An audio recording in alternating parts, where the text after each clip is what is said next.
right now, everything is down, Right. but like crypto is like, what is Bitcoin at right now? Like 20,000, Yeah. 19 or 20,000. That's Uh-huh. insane. That's Okay. it's really low. It's not quite as low as it was in the beginning of the pandemic, which it probably will get there. Who knows? Mhm. It probably will get there, and then when it retraces back up, Yeah. 19. yeah, 19 now. 133. I could see it going to 10, and then it'll probably even out, and then it'll shoot up. But that's once crypto gets to that point where they figured it out, Right. and the governments have all figured it out, and however all the institutions have all figured it out. Then we're going to start to see the mass adoption, and it'll be like overnight. You'll start to probably see like all these things. Suddenly, all these companies are going to start popping up, and they already have it on blockchain, and everything is already ready to go. And you're like, where did all this come from? Right. It's all being worked on right now. This is the engines that are all getting built right now. This is why I think like the hope of that decentralization is going to come through. It's funny we have our outline for the notes, and I'm like no. We just basically I was like, I'll just leave it. Yeah. But I'm a huge proponent, huge fan, and very optimistic about that decentralized future. And I think that part of it is just like we've never, every time we get into more technology, you start to see more freedom happen. Right. I feel like the internet is a great example of that. Mhm. So it's tumultuous, it's weird, it's crazy, it's great, it's bad, it's everything. Mhm. And before, like having lived before the internet, you wouldn't have been able to dream of what the internet was going to be, Right. right? You remember how like everybody just like, oh, you're gonna go surf the internet and jump on like the information super highway, like it was so clunky, Right. Because we were so single-minded and saying like this is only gonna be a resource of being able to. It's like our library, but it's online. Like that's where we were. Images came like like blocks Yeah. of Pictures and words, Yeah. and that's it. yeah. Yeah, and chat rooms. Chat rooms. Age, sex, location. Anybody? Yeah. Yeah. Like, and that's how you met people. Like, Yeah. who would have thought that that's how you were engaging with somebody, and then somebody you don't even see. Yeah. You're like, you just have an idea of who this person might be, and if you're getting catfished, but You have no idea. I mean, but if you're even It talking happens. about conversations about your love for stuff, you're sharing an experience with somebody you never met, Right. which it's an interesting thing, like a pen pal almost. Well, and try to see where that goes. Yeah. Where does that go from here? Do we go? We're not going to regress. Mhm. We're going to go into what's the next step of that, Right. and that's going to be immersion, Mm. like feel like you're present Yeah. in that space. And that's going to change a lot of things for people. That's going to make things happen where you're going to probably slow down before you post something online, Yeah. because everything then can get tied back to you. Everybody should have a verified check mark. Uh-huh. Oh, on their Twitter. Think about that. Yeah. Yeah. What happens when that happens? Everybody knows who you are. Yeah. And I think that needs to be done. I don't know why they haven't even implemented in some, Yeah. especially since Google owns YouTube and Facebook, and it's just- Exactly. instead of people having their fake names, why don't you just let them be? And Yep. I understand the lore of anonymity, hmm but I don't know. Well, yeah, there's privacy and there's anonymity that needs to happen, and Yeah. sure, like all those things. But like, and I think that's where you can definitely have that figured out. Like privacy issues are a big thing, and does that get sold off to some company? Like all your information and your data, and what does Yeah. that actually mean? Most people seem like they don't care. Like whatever, I'm gonna do the thing. Yeah. Yes, but now if you're going to be a participant in a community, then there's a responsibility that you're going to have like everybody else. So you want to have that protected, Right. and you also want to be part of that community. So that's where we're all figuring out right now, which is why everything seems so just absolutely insane, which it is. Mhm. But that winds up, I think it will wind up going to a better place where we will have it figured out. We'll get there, and then people will the generation of kids that are growing up, like this is a good example of like generation of kids that are growing up playing like Roblox and things like that online, and that's how they're talking to their friends. They're not hanging out on Facebook like trolling on each other, Yeah. because no, they're like experiencing things with each other. They're hanging out. They're like, that's why like Roblox is so huge, Minecraft is huge, like Fortnite and stuff like that. Those shared community game experiences are massive, billions dollar industries. There was one called Axie Infinity that was for the crypto space. So there's like, it's basically taking the, it kind of looks like it has some like Pokemon type of like monster collecting, types of things, but you're actually mining crypto. Okay. So you can actually buy Axie Infinity coins and things like that, and then you can mine them in this space, and so that's kind of interesting. And right now everything, like, it's hard to go like, well, where's it going to be? But like in this market, this is where like everything like tightens down before it like explodes, which is what is going to happen. You're going to start seeing more gaming stuff. Like there's an engine coin, and that basically is like, trying to be a technology that will help all of these social gaming experiences tie in together. And what does it look like when you are part of a community, part of a game, and you're also a financial participant in it in a certain way? Steam actually, in a very like low level way, Steam is doing this, where if you're playing a certain game and you get a certain achievement, it gives you cards, and those cards may only be worth like 2 cents, 5 cents, 15 cents. If it's a really good achievement that you did, maybe worth $1. But you can sell those. You can trade those online. Well, this sounds like Ready Player One. Yeah, there's probably a lot of things like that. I mean, do you think we'll get to that point, or will people have their avatars and be able to even work in this space and get money and? Yeah, well, we're already. How's the? Still going? Yeah. Nice. Yeah, we're. Yeah, I think. I think that like. So Ready Player One's interesting because because it's a movie and a book and whatever. There is the different versions of like dystopia, and also utopia online, right? There's the dystopia in real life versus the utopia online. And that's great for storytelling, yes. Right. And there's probably going to be a version of that. There's no single thing that the world is reality. Reality is not that simple. Right. So I think what we're going to wind up seeing is that there's no utopia online. Like, you can't say the internet is a utopia, right? Right. Yeah. And it's not a dystopia. Yeah. It just is. Like, it is like another. Earth, there's good and bad. Yeah, it's like And there's neutral. there's a whole like range of things, and it's a whole world. So and there's a world underneath the world, because there's the whole like Pirate Bay and stuff like that. Yeah, like people we don't even see. Yeah. Like there's different. Oh yeah, like there's the dark web and all that kind of stuff. Sure.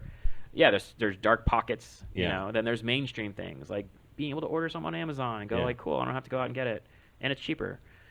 So, yeah, it's a lifestyle.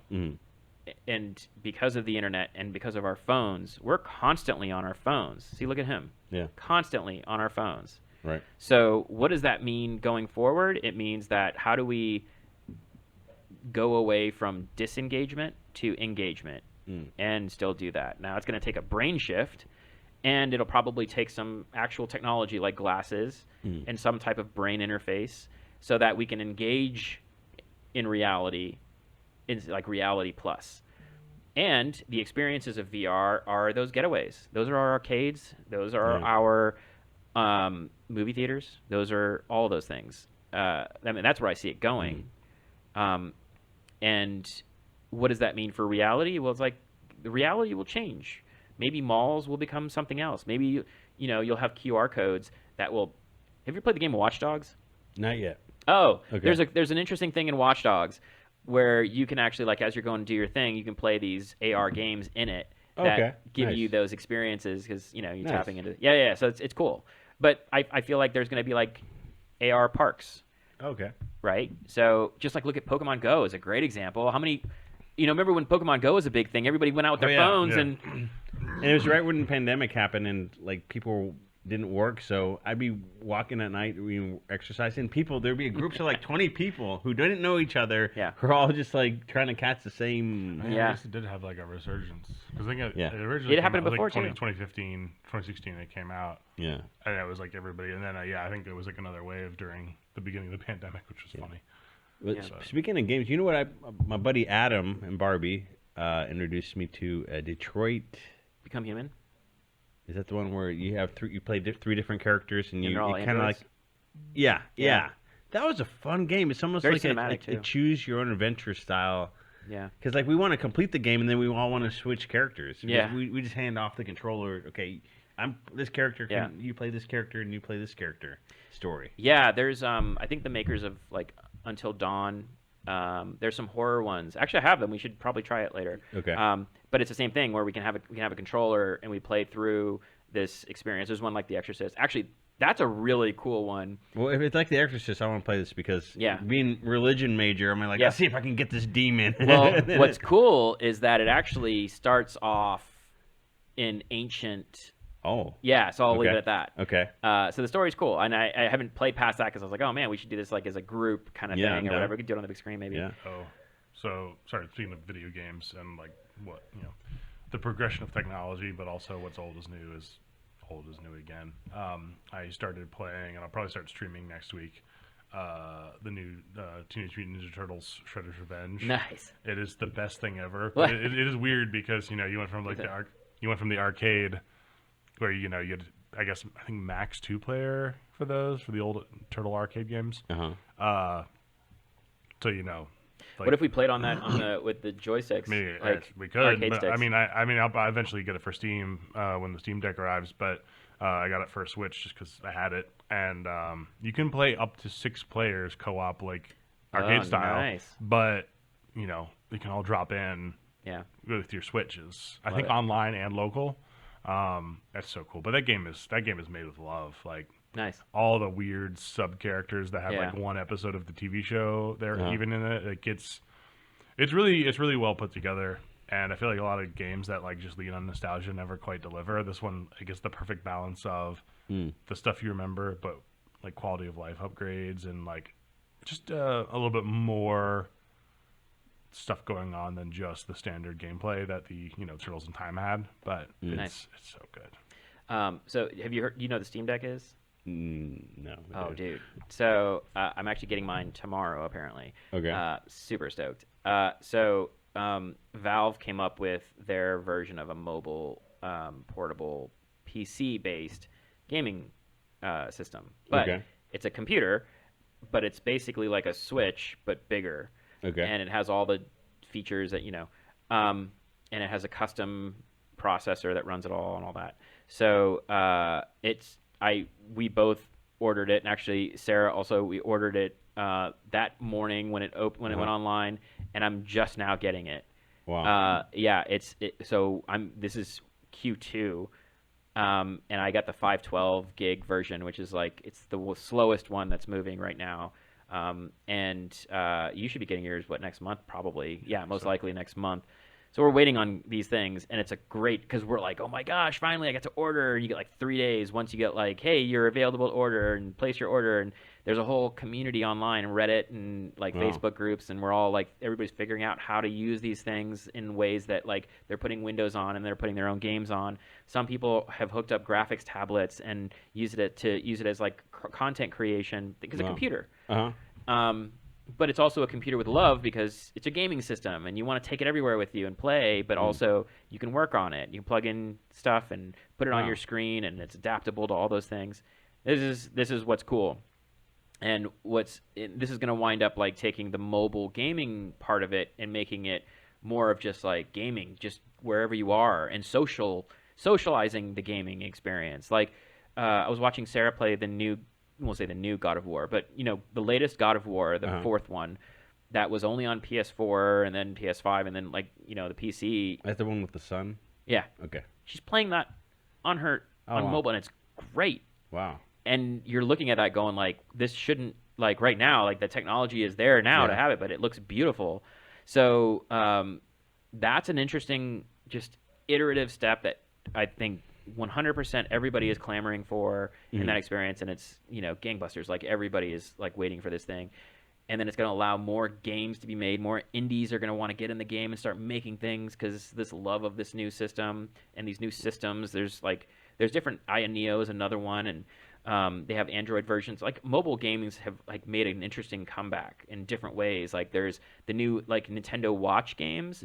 Like you can buy those at Target now, and like people can like buy those little systems. And You can mod other little systems. And my friend has this tiny, and I forget what it's called, but it's literally this big, and it's like a little mini Game Boy thing, and you can literally play it like on it, that tiny. Would you want to? Maybe not, but it's like on your keychain. Gotcha. So that's an interesting culture of bringing the gaming experience together. Now, there's so much development that's happening on gaming, the gaming side of things.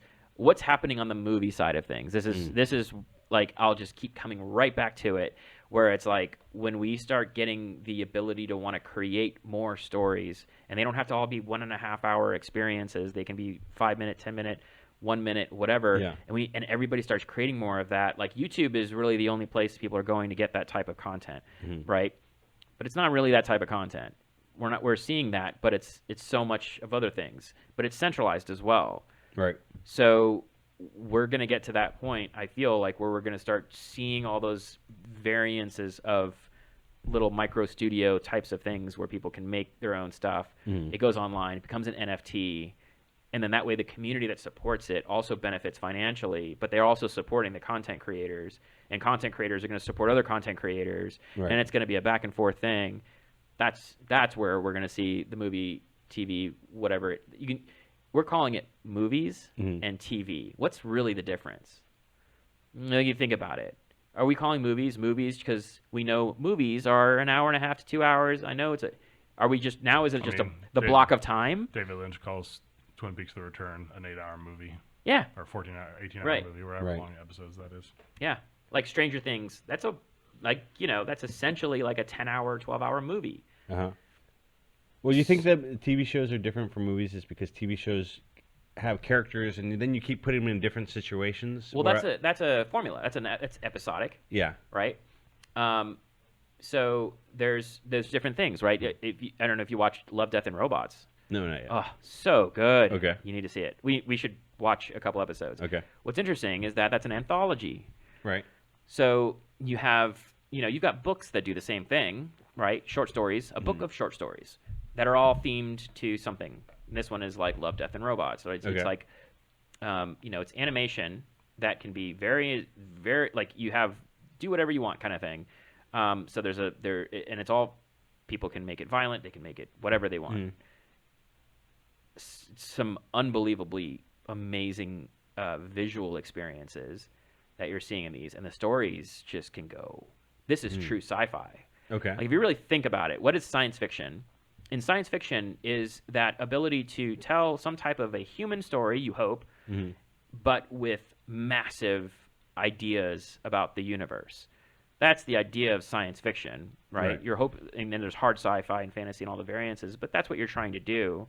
So this is the best form of telling those things, because you're being able to literally do all those things. Can you humanize a story? And if you do it through animation, that animation could essentially pass as real, and then you're kind of like starting to hit into those like ideas of what is real in these things. You'll have to see it. Okay. Yeah. And you'll see what I mean. But there's a lot of growth in that space in a major way that is really, really exciting. And there's a gamified level of that where there's QR codes that you can like scan. Okay. And you scan it, and it gives you to an NFT, like, that you can get. I'll show you one that I didn't buy it yet, but I was like, oh, I have to like see this, because now this is the thing. Okay, I'm gonna admit something. I'm kind of late to the part. I don't even know what an NFT is. So this is an NFT. So this is, oh my gosh, we have to watch this episode. Okay, but I mean, what's the difference between you taking a screenshot and saving that on your phone as opposed to? It's not that. It's not about that. You can look. You can say download it, or you can mint it. There's two options. If you download it, it's free. Right. You mint it, then what you're doing is you're basically creating a piece of art that is now incentivized financially.